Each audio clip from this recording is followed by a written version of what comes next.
Senhoras e senhores, uma boa tarde. Agradecemos a presença de todos. Aos portadores de telefone celular, solicitamos que desliguem ou silenciem seus aparelhos. Informamos que este evento está sendo transmitido ao vivo e que sua gravação permanecerá disponível no canal do YouTube da Fundação Biblioteca Nacional.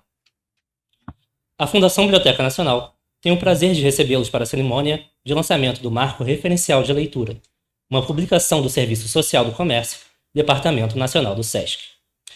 Aproveitando a oportunidade, apresentamos também o programa de fomento à leitura SESC Leitura Brasil. Estas iniciativas reiteram um compromisso com uma sociedade mais leitora e cidadã. Gostaríamos de agradecer, de maneira especial, a presença do senhor Luiz Fernando de Moraes Barros, gerente de educação, e da senhora Verônica Tonsik, gerente de cultura, que estão representando a diretoria de programas sociais do Departamento Nacional do SESC. Saudamos os representantes aqui presentes do Polo Educacional SESC, do Polo Socioambiental SESC e dos departamentos regionais do SESC em todos os estados do Brasil. Respeitosamente, agradecemos ao senhor presidente da Biblioteca Nacional, Marco Lucchesi, pelo apoio a este evento e às demais autoridades e instituições parceiras que vieram nos prestigiar. Antes de iniciarmos as falas, assistiremos a uma mensagem especial do diretor-geral do Departamento Nacional do SESC, José Carlos Cirilo. Ele não pôde estar aqui presencialmente, mas fez questão de gravar um agradecimento para todos nós. Olá a todos! Primeiramente, gostaria de agradecer à Biblioteca Nacional por esse espaço. É uma alegria que o lançamento do Marco Referencial de Leitura do SESC seja nesse lugar tão especial. Nosso documento traz importantes diretrizes para a formação de leitores críticos, capazes de dialogar com diferentes textos e linguagens do nosso tempo. Aproveite esse momento para anunciar o lançamento do programa SESC Leitura Brasil, porque acreditamos que ler é uma prática essencial para o desenvolvimento humano e para a construção de uma sociedade mais justa e democrática. Essas iniciativas mostram o compromisso do SESC com a leitura, porque a leitura transforma o olhar, amplia horizontes e fortalece a cidadania. Reafirmamos assim a nossa dedicação às ações socioeducativas que valorizam a leitura, como uma ponte para o pensamento crítico e para a criatividade. Deixo aqui o convite para que sigamos juntos nessa caminhada, por uma sociedade mais leitora, mais consciente e mais solidária. Muito obrigado!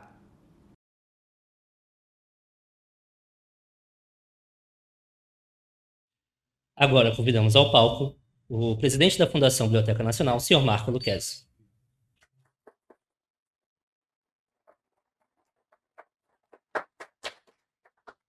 Com a palavra, o senhor Marco Lucchesi. Muito obrigado. Obrigado a todos, uma boa tarde. É um momento muito bonito esse, porque reúne duas vocações que, tradicionalmente, às vezes no Brasil, se mostram como que improváveis, mas nada é improvável desde que o abismo da boa vontade e o compromisso republicano sejam, de alguma forma, ultrapassáveis. E fico muito contente com as palavras do Cirilo.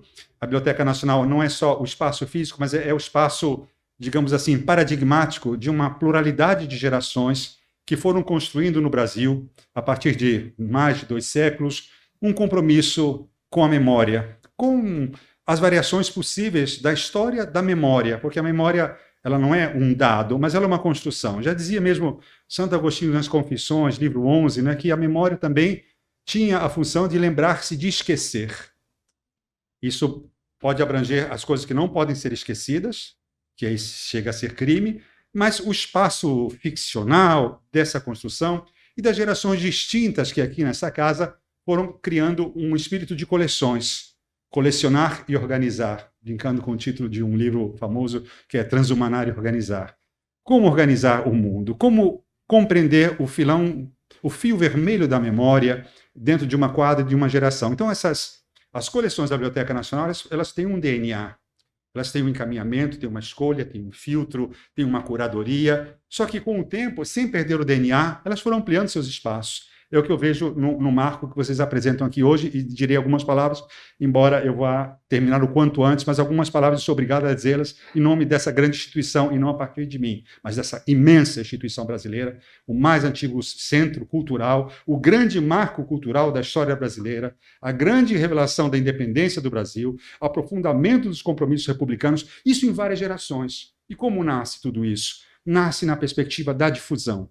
A Biblioteca Nacional Ordem de Grandeza, eu gosto sempre de lembrar como um mantra, tem quase 100 milhões de acessos na sua BN digital. Então, aí já está garantida a boa disseminação da informação. Nós temos um acordo com o STF, que trata disso, acordo com o CNJ, que trabalha com isso, e quando estava presente o ministro Barroso, e depois de outro evento, aqui também se deu o marco de leitura nas prisões. Porque a Biblioteca Nacional ela trabalha com aquilo que se chama capilaridade da República. Ou seja, quanto mais capilaridade houver, maior linfa democrática vai passar nas artérias do tempo, nas artérias de uma construção republicana, para que eu não precise encontrar os jovens na prisão, jovens negros, pretos e periféricos, como se costuma dizer, porque não houve escola suficiente para abrangê-los e hoje estão na prisão. Então, nós defendemos, junto com o CNJ, antes de eu estar na biblioteca, e agora cada vez mais na biblioteca, apaixonado por essa grande instituição, de trazer o direito à leitura como um direito inalienável, e sobretudo nas escolas prisionais, e não apenas nas escolas prisionais, mas em todo o cárcere, enquanto houver um modelo tão dramático quanto o cárcere. Enquanto a sociedade brasileira achar tolerável que os negreiros, os navios negreiros, ainda estejam manchando no horizonte. Mancha de horizonte é Castro Alves, né? Deus afoga, etc. Todo mundo já sabe, né? Então, assim, mas das urgências do Brasil. Então, eu vejo que o trabalho do marco referencial apresentado, Lucília, os meus parabéns a você, a toda a sua equipe, a gente sabe do seu percurso nesse caminho quase que ingrato e apaixonante. Grato por si próprio, porque o trabalho se agradece. Muitas vezes ingrato porque tem que ir a contrapelo, né? E quero também saudar aqui o meu amigo Volney, que também tem um projeto muito bonito, muito importante nesse capítulo fascinante da história do livro, nas suas diversas expressões, infantil e juvenil, mas tudo bem, o específico existe, mas existe também a grande transição das almas, que não estão nem de um lado nem de outro. Onde eu colocaria, porque já não está mais aqui entre nós, o Bartolomeu Campos de Queiroz. É um poeta, é um prosador, escreve para criança. A gente escreve para todo mundo, né? Assim que funciona, né? E acho que o Bartolomeu é uma presença. Muito obrigado por tudo, Bartolomeu. E podíamos continuar nessa onda, mas eu vou tentar diminuir.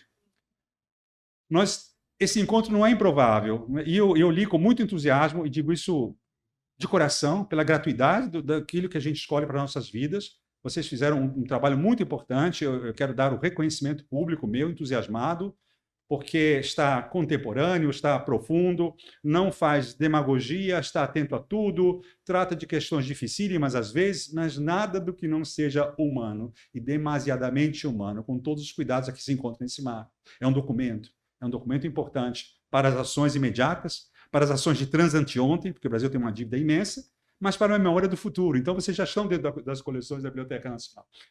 Não é tão improvável esse nosso encontro de hoje. E, para finalizar, a Biblioteca Nacional tem trabalhado de múltiplas formas. Assinamos acordos com a Marinha e levamos para onde a Marinha passa, de uma forma muito republicana, sem gastar um níquel. Falamos com todas as bibliotecas nacionais do planeta e os nossos livros chegam lá. Agora mesmo em regiões até muito difíceis de chegarem. Uma na Palestina, na Cisjordânia, não na faixa de Gaza, como diz os óbvios. Aqui não há política, aqui não há nenhuma, aqui há solidariedade. A Biblioteca Nacional ela não faz política no sentido comezinho da palavra, mas ela tem a política da humanidade, que é o que nos irmana a todos. E ontem mesmo firmamos, foi assim, Verônica Lessa, que é responsável pelo Centro de Cooperação e Difusão, a quem eu sempre muito agradeço. Às vezes brigo, mas muitas vezes agradeço também. Mentira. Essa parte é só para ela fazer o processo contra mim depois, é brincadeira. Não, porque a gente tem que ajudar as pessoas, né? Quero ajudar também, quero agradecer muito a equipe maravilhosa do Rodrigo, de eventos. Muito obrigado pelo cuidado. Eles estão fazendo um trabalho de filme muito importante. Eu digo de filme mesmo, né? Que temos 2 cineastas, inclusive, né? O Beto e o Otávio. E vocês vejam como está interessante. Temos atores e atrizes aqui. Você ainda não está fazendo nada por enquanto, né, Raquel? Preciso incluir a Raquel. Para terminar e não cansá-los. A Biblioteca Nacional tem feito esse acordo com a Marinha e temos uma larga produção de escalas dos nossos livros nessas outras partes. E ontem dizia eu, antes de eu mesmo me interromper, que nós firmamos um acordo com a Biblioteca do Haiti. Como sabem, o Haiti é um país muito importante, assim como também a Cisjordânia. E me dizia o embaixador do Brasil na Cisjordânia, embaixador João de do escritório, né, de que dizia, mas é tão pouco que a gente está fazendo, mandar livros também de um outro processo de difusão, da Verônica, que é um programa de apoio à tradução que já tem mais de 30 anos, é já balzaquiano, que já produziu em 70 línguas, e nós mandamos os autores brasileiros traduzidos por esse apoio à tradução para o árabe, para que possa estar. E hoje de manhã, escrevi em árabe uma mensagem ao diretor da Biblioteca da Palestina, através do nosso embaixador. Mas não é só isso. Nós não olhamos para o horizonte, mas nós fazemos política do livro, diplomacia do livro. Mas nós também temos um compromisso muito grande com o Brasil. É o mais urgente de todos os compromissos. Portanto, também firmamos um acordo com a Aeronáutica para que a Biblioteca Nacional mande para várias bibliotecas estaduais os livros produzidos por essa casa, né? E estamos subindo vários morros. Já fomos a 2 morros. Estamos tendo um contato que é absolutamente necessário da Biblioteca Nacional com as comunidades. Temos visitado também muitas prisões, isso há muitos anos, né? E continuamos fazendo assim. E temos uma grande metáfora que termina, porque senão eu me desmoralizo, pelo menos não totalmente, espero só parcialmente. Nós temos um projeto muito bonito no Brasil, que é a remissão da pena através da leitura. E quando eu estava mais na ativa, na UFRJ, dando aula para os meus alunos, dizia que essa era uma metáfora, Beto, uma metáfora fundamental. Por quê? Porque você consegue, através de uma redação, avaliada pelo juiz, é claro, né? Ganhar 3 dias de pena no futuro. Isso tem um poder metafórico tão extraordinário, tão fascinante, e se nós trabalhamos com a exclusão, não há lugar mais ideal, talvez, do que um presídio, né? do que as escolas prisionais no país. Que bom que a gente possa ampliar essa tarefa. Essa tarefa não é só da Biblioteca Nacional. A Biblioteca Nacional tem uma tarefa histórica a qual, todo o tempo, devemos reverenciar, muito reverenciar. A República precisa olhar mais para a Biblioteca Nacional, a história da República como um todo.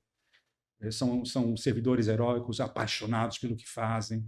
Esperamos que logo tenham um plano de carreira à altura de tantos desafios que eles conseguiram enfrentar ao longo de muitos anos e muitas gerações, né? Porque o Brasil é um país de desafios, mas que bom, não é um país morno e morto. O que eu quero dizer é o seguinte, é que essa tarefa do marco é uma tarefa que é um farol. Ela vai iluminar políticas públicas, vai abrandar situações onde muitas vezes não há sequer possibilidade de um lenitivo. Ela vai abrir as portas de 2 questões. A construção da intersubjetividade, sem cuja presença dessa intersubjetividade não há democracia que se sustente. Não há empatia, vimos coisas muito interessantes do ponto de vista sociológico, mas do ponto de vista humano, teratológicas, que nos precederam, e vimos como e quanto a cultura é o último bastião da democracia, mas que ele seja também o primeiro, não precisa ser o último. E esse marco talvez diga, somos os primeiros, amamos o país, amamos a humanidade, não fazemos escolhas, a nossa única escolha é a discriminação positiva, não aquela negativa. Incluir, inclusão. Não sei nem se é bem a palavra inclusão, porque aí parece que a gente está incluído e outro está excluído, e você fazer o favor não é um favor. A Adair Rocha fala uma coisa muito importante, não há centro e periferia, há multicentros. E quando a gente vai visitar as comunidades, a gente vê a inteligência do processo, vê a demanda, vê a fome de justiça, a fome de vida. Então a gente vai trabalhar com isso, né? Justiça através da leitura, para aprofundamento da democracia, para a cultura da paz. Bom trabalho a vocês todos, muitos parabéns. Vamos juntar força. A sociedade civil, ela vive para construir franja de utopia. Se não for para isso, vamos embora, vamos para Marte. Mas Marte é horrível. Obrigado. Agora, na sequência, assistiremos ao vídeo institucional do SESC.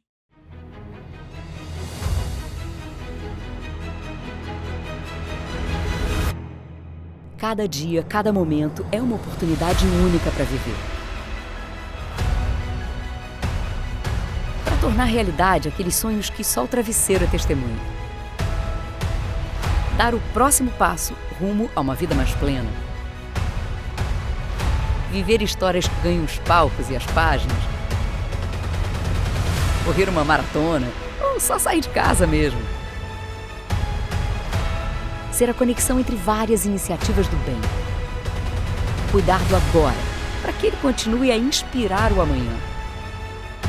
Viver é uma revolução. Com sorrisos, momentos e encontros que fazem tudo valer a pena. Já pensou em quantas oportunidades a vida te oferece todo dia? Vem com a gente. A vida acontece com o Sesc.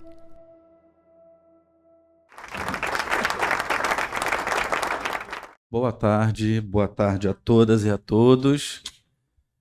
Uma alegria imensa estar aqui nesse momento tão especial. E é claro, venho aqui representando toda uma equipe para celebrar um verdadeiro marco. O que hoje nos une aqui, nesse dia tão especial e nesse espaço tão especial que é a Biblioteca Nacional, é mais do que o lançamento de uma publicação e o lançamento de um programa de leitura muito especial. É também o reconhecimento de que a leitura, em sua dimensão simbólica e prática, constitui um dos pilares da vida em sociedade. Nesse sentido, eu inicio os agradecimentos ao escritor, professor e poeta Marcos Lucchesi, presidente da Biblioteca Nacional, na pessoa de quem eu estendo a gratidão a todas as equipes desse espaço. Muito obrigado por abraçarem esse documento, sublinhando a sua importância e a sua relevância. Muito obrigado. Quando nos reunimos em torno da palavra escrita, reafirmamos que ela é capaz de nos transformar individualmente e, sobretudo, transformar coletivamente o país. Esse é um momento histórico porque traduz em forma de documento estratégico um compromisso que atravessa a trajetória do Sesc, a convicção de que a leitura é um direito social e uma força de democratização da cultura e da cidadania. Permitam-me, portanto, antes de avançar ainda mais, registrar a liderança daqueles que nos inspiram e dão suporte a essa caminhada, ao presidente da Confederação Nacional do Comércio, Dr. José Roberto Tadros, nosso reconhecimento por sempre afirmar que a leitura é um ato de impulso às transformações sociais. Ao diretor-geral do Departamento Nacional do Sesc, José Carlos Cirilo, nossa gratidão pelo apoio firme e pela certeza de que esse documento é, de fato, um marco para a nossa instituição. E ao diretor de Programas Sociais, Erle José de Araújo, agradecemos pela chancela que reafirma a relevância estratégica desta obra, consolidando-a como norteadora das práticas educativas e culturais do Sesc em todo o Brasil.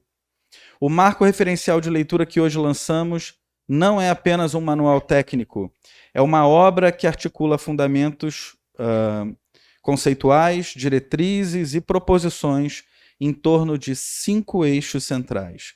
Ele nos lembra que ler é uma prática social situada no tempo e no espaço, que bibliotecas e escolas são lugares institucionais de formação leitora, que a literatura, como linguagem da condição humana, amplia horizontes e repertórios, que os múltiplos letramentos da contemporaneidade exigem novas formas de apropriação crítica da informação e que a mediação de leitura é sempre um encontro de escuta, de diálogo e de protagonismo do leitor. Ao consolidar essas diretrizes, o Sesc reafirma uma história de décadas em favor da leitura.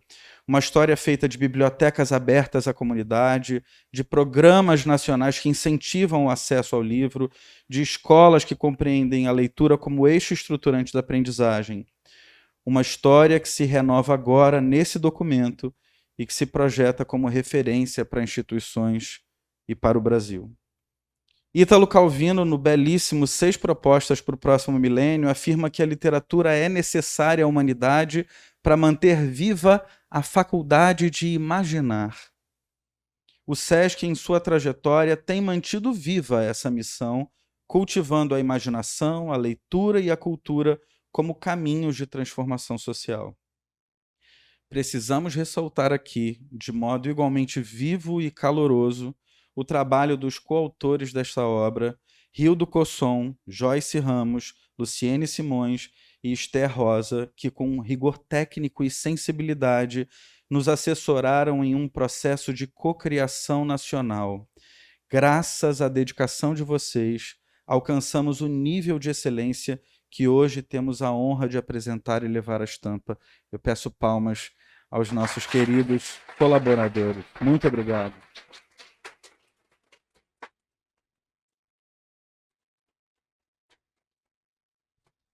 Da mesma forma, registro a minha gratidão às equipes da Gerência de Educação e da Gerência de Cultura, assim como os colegas do Polo Educacional SESC e todos os colegas dos departamentos regionais. E temos muitos aqui, o Brasil reunido nesse auditório, inclusive, para além das equipes técnicas, também muitos gestores, gerentes, coordenadores, diretores de programas sociais. Muito obrigado pela presença. Agradeço enormemente essa parceria, porque com muita alegria e competência nós realmente levamos adiante uma ação pluriprogramática. E foi dessa união de esforços que nasceu um documento sólido, representativo e capaz de orientar a rede SESC de Educação e de Cultura em todo o país. Caros colegas, eu tenho dito a todos que esse lançamento é também um importante e permanente convite. Um convite para que façamos da leitura um pacto coletivo. Um pacto de cidadania, de conhecimento e de transformação social. Que esse marco nos inspire a seguir adiante, juntos, construindo um Brasil cada vez mais leitor e mais justo. Viva o SESC e viva a leitura. Muito obrigado.